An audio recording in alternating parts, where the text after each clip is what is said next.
Shalom, selamat pagi Bapak Ibu Saudara. Semangat pagi. Biarkanlah di pagi hari ini kita menikmati anugerah Tuhan yang selalu baru tiap hari. Di awal pekan ini, izinkan saya menyapa saudara melalui renungan di awal pekan ini.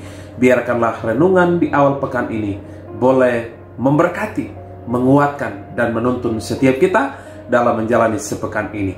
Sebelum kita merenungkan firman Tuhan, mari kita berdoa. Bapa di sorga, teguhkanlah kami dalam sepekan ini.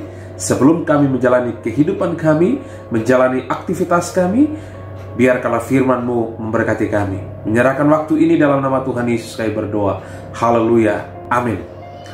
Bapak Ibu Saudara kasihlah Tuhan, firman Tuhan yang kita renungkan di pagi hari ini terdapat di dalam Daniel pasal yang kedua ayat yang ke-27 dan 28. Ayat yang ke-27 dan 28 firman Tuhan berkata demikian. Daniel menjawab, katanya kepada raja, rahasia yang ditanyakan tuanku raja tidaklah dapat diberitahukan kepada raja oleh orang bijaksana, ahli jampi, orang berilmu, atau ahli nujum. Tetapi di sorga ada Allah yang menyingkapkan rahasia-rahasia. Ia telah memberitahukan kepada tuanku raja Nebukadnezar apa yang akan terjadi pada hari-hari yang akan datang. Mimpi dan penglihatan-penglihatan yang tuanku lihat di tempat tidur ialah ini. Bapak Ibu Saudara kasihlah Tuhan, kesaksian menjadi penting di dalam kehidupan orang percaya.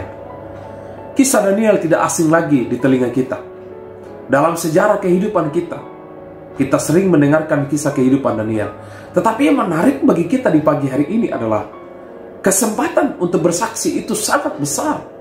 Peluang untuk menceritakan kebaikan Allah itu sangat besar di dalam kehidupan orang yang percaya kepada Kristus.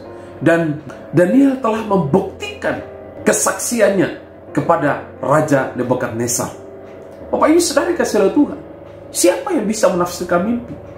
Di antara pejabat-pejabat yang ada, ahli-ahli jampi, tidak bisa menafsirkan mimpi. Kalau mau dipikir, Daniel adalah orang yang hebat. Dia begitu dekat dengan Tuhan. Ada kesempatan besar untuk Daniel bisa menyombongkan diri dengan kedekatan dengan Tuhan.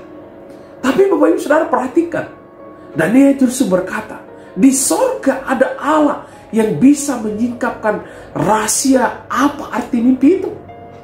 Artinya Bapak Ibu Saudara kasihlah Tuhan bahwa Daniel mengambil kesempatan, melihat peluang untuk menceritakan Allah kepada Raja Nebukadnezar, untuk menceritakan perbuatan Allah kepada Raja Nebukadnezar. Bapak Ibu Saudara kasihlah Tuhan, siapapun kita, apapun pekerjaan kita, dimanapun Tuhan tempatkan kita, tidak ada alasan untuk kita berkata, saya tidak ada waktu untuk menceritakan kebaikan Tuhan, saya tidak ada kesempatan untuk menceritakan kebaikan Tuhan. Kitalah orang-orang yang paling malang di dunia ini.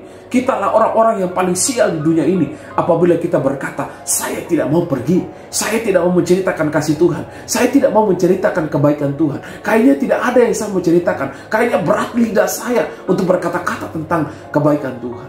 Bapak Ibu Saudara kasihlah Tuhan, semakin banyak beralasan untuk tidak mau menceritakan kebaikan Tuhan, sebenarnya kita semakin mengalami kematian rohani di dalam kehidupan kita. Ada banyak orang di sekitar kita yang sebenarnya mengalami banyak hal. Kadang mereka mimpi, kadang mereka tidak mengerti sesuatu. Bahkan tentang sorga mereka tidak mengerti, tentang jalan keselamatan mereka tidak mengerti, tentang salib mereka tidak mengerti. Tetapi marilah setiap kita, kehadiran kita di tempat kita bekerja, di tempat kita berada, mari kita menceritakan siapa Allah kepada mereka, agar mereka berjumpa dengan Allah, agar mereka berjumpa dengan Kristus. Hari-hari ini ada banyak pengajaran yang sesat yang menyimpang dari iman Kristen. Hari-hari ini ada banyak orang-orang yang sebenarnya disesatkan oleh pengajaran dunia. Agama bisa menyelamatkan, banyak jalan menuju ke surga. Bapak Ibu Saudara kasihlah Tuhan, kita ditempatkan di dunia ini supaya kita bersaksi, kita bercerita, kita menyampaikan kebenaran sesungguhnya kepada mereka yang masih ragu, mereka yang masih bimbang. kita tidak sedang menawarkan agama kepada orang lain, tetapi kita menawarkan kebenaran yang Allah berikan kepada setiap manusia, termasuk Anda dan saya. Oleh karena itu di awal pekan ini, mari milikilah semangat yang baru untuk bersaksi. Mari kita membuka pikiran kita, membuka hati kita, bahkan membuka mata kita untuk melihat jiwa-jiwa yang ada di sekitar kita. Ada keluarga kita, ada teman kita, ada sahabat kita, yang sesungguhnya mereka menantikan kesaksian demi kesaksian yang ada dalam kehidupan kita. Mari kita berdoa. Bapa di surga, kami bersyukur buat firman-Mu di pagi hari ini, dengan semangat yang baru, dengan firman-Mu yang menyegarkan bagi kami, dapat meneguhkan panggilan kami sebagai orang yang percaya bahwa kesempatan, peluang untuk bersaksi itu sangat besar, dan ada banyak orang yang menantikan kasih Kristus melalui hidup kami. Tuhan pakai setiap kami supaya kami dengan keberanian yang Tuhan beri, dengan kuasa Roh Kudus yang bekerja, memampukan kami untuk menceritakan Kristus kepada banyak orang. Berkati pekerjaan kami, berkati usaha kami, berkati keluarga kami, berkati relasi kami dengan orang lain, supaya ada kesempatan di mana kami menceritakan Kristus kepada orang lain. Kami melangkah bersama dengan Tuhan dalam sepekan ini, di dalam nama Tuhan Yesus kami berdoa. Haleluya, haleluya, amin. Puji Tuhan Bapak Ibu Saudara. Demikianlah renungan di awal pekan ini. Selamat bekerja, selamat belajar, selamat berjuang, selamat menjadi saksi Kristus. Tuhan Yesus memberkati kita semua. Shalom.